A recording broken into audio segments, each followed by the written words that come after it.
It depends. There is no one best way. But what we do know is that most folks overwhelmingly think that the right answer to that question is that he who speaks first or she who speaks first is lost. And that is not the right answer. It depends on where you get the biggest bang for your effort. Because when you make an offer, you get the benefit of anchoring your counterpart, setting a starting point to which they must respond. If you receive the first offer, you get the benefit of the information. And so you're in an information advantage position. So the question is, which of those two, in the particular negotiation you're facing, is going to be more powerful? Where is the benefit?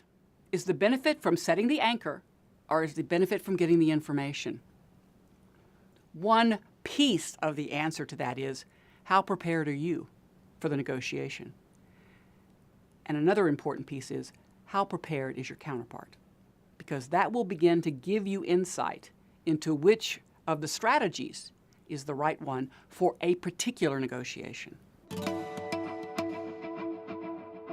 In the course of the negotiation, you're going to be trading proposals back and forth. Your counterpart is going to want to go issue by issue. This is such a common belief, right? We even have a name for it. Solve the easy issues first. This is a bad idea. It appears at first that it might be good, right? You solve the easy issues. Now there's a commitment that each of you has, so it's harder to walk away. But if you solve all the easy issues, what's left? The really ugly 800-pound gorilla in the room, and you have nothing left to trade. But there's something even more insidious than that. Solve the easy issues first assumes that your easy issues are my easy issues. What if they're not? What if my easy issue turns out to be a really important and critical issue for you, and because I'm using that simple rule, solve the easy issues first, we get agreement on that issue? I've lost a degree of freedom. I've lost the capacity to use that concession to get something that I care about. And that is a real failure on my part.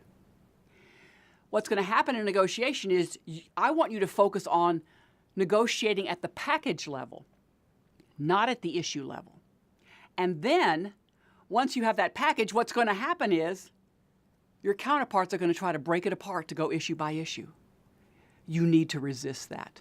In fact, one way to do that is to keep talking about the issues as a package and then use what I call yoking language. If this happens, if I make a concession here, then I get this concession here. You keep trying to bring it back to the package level because your counterparts will try, because they believe it's easier to negotiate issue by issue. If you negotiate issue by issue, you have a series of battles, and everybody is keeping score.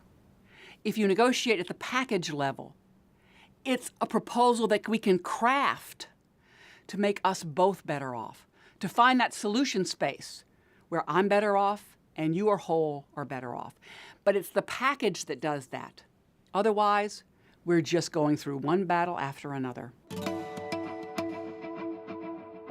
One of the most important things that you can figure out is, when should you walk away? Most folks go into a negotiation and do not have a clear idea about when the deal moves from being a deal they could consider to when the deal becomes one they should run from. And that's what preparation is really about. So you need to know what your alternatives are.